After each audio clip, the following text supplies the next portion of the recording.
Florentino প্যারেজকে নিয়ে অনেকে অনেক অভিযোগ করেন। ব্রাজিলের অলিগলিতে কোনো খেলোয়াড় নাকি দুই একটি ড্রিবলিং করলেই প্যারেজ তাকে তুলে নিয়ে আসেন মাদ্রিদ জেলায়।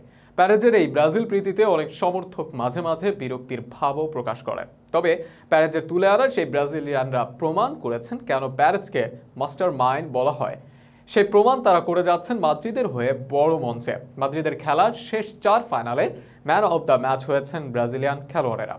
3 ব্রাজিলিয়ানের কাছে গিয়েছে এই পুরস্কার। মাদ্রিদের ফাইনালে ব্রাজিলিয়ানদের পারফরম্যান্স নিয়ে বিস্তারিত থাকছে প্রতিবেদনে।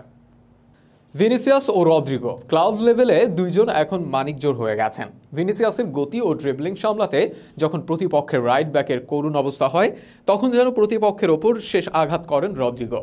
এই দুয়ের ডান ও বাম পাশের জুটি দিনে দিনে রিয়াল মাদ্রিদের আস্থার বড় অংশে পরিণত হয়েছে।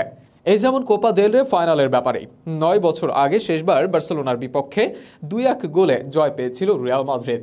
9 বছর পর স্কোর লাইনের পুনরাবৃত্তি হলো যেন এবার প্রতিপক্ষ ওসাসুনা, যেখানে জয়ের মূল কারিগর ভিনিসিয়াস ও রদ্রিগো।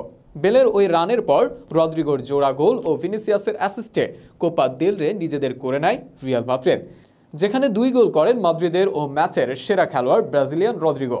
তবে সাম্প্রতিক সময়ে ফাইনালে মাদ্রিদের ব্রাজিলিয়ান খেলোয়াড়দের পারফরমেন্সে মাত্র এতটুকুতেই তুলে ধরা যায় না। ক্লাব বিশ্বকাপের ফাইনালে সৌদি ক্লাব আল হিলালকে 5-3 গোলে হারায় রিয়াল মাদ্রিদ। রিয়ালের হয়ে সেই ম্যাচে জোড়া গোল করেন ব্রাজিলিয়ান উঠতি তারকা ভিনিসিয়াস জুনিয়র, যার ফলে ম্যান অব দ্য ম্যাচের অ্যাওয়ার্ডটাও তিনি নিয়ে নেন। শুধু এই একটি ম্যাচেই নয়, গত সিজনে খেলা চ্যাম্পিয়ন্স লিগের ফাইনালে মাদ্রিদের হয়ে একমাত্র গোল করেন ভিনিসিয়াস জুনিয়র। ভালভার্দের পাস থেকে নিখুঁত ফিনিশিংয়ে করা সেই গোলেই 14তম ইউসিএল শিরোপা আছে মাদ্রিদের ঘরে। সেই ম্যাচেও ম্যাচ সেরা পুরস্কার পান তিনি। এই সিজনে মাদ্রিদ ছেড়ে গেছেন আরেক ব্রাজিলিয়ান ক্যাসিমিরো, তবে যাওয়ার আগে খেলে যাওয়া ফাইনালে নিজের অবদান রেখে গেছেন।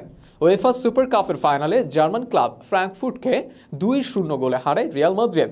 8.8 রেটিং নিয়ে সেদিন দলের ও ম্যাচের সেরা খেলোয়াড় হন ডিফেন্সিভ মিডফিল্ডার ক্যাসিমিরো। ব্রাজিল দলে এখনও খেলে যাচ্ছেন ভিনিসিয়াস, রদ্রিগো, মিলিতাওরা। আগামী দিনে মূল দলের জার্সি গায়ে জড়াবেন তবিয়াস এনরিকরা।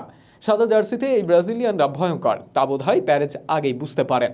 তাই তো নতুন কোনো ব্রাজিলিয়ানের ওপর বাজি ধরতে তিনি 2 বার ভাবেন না।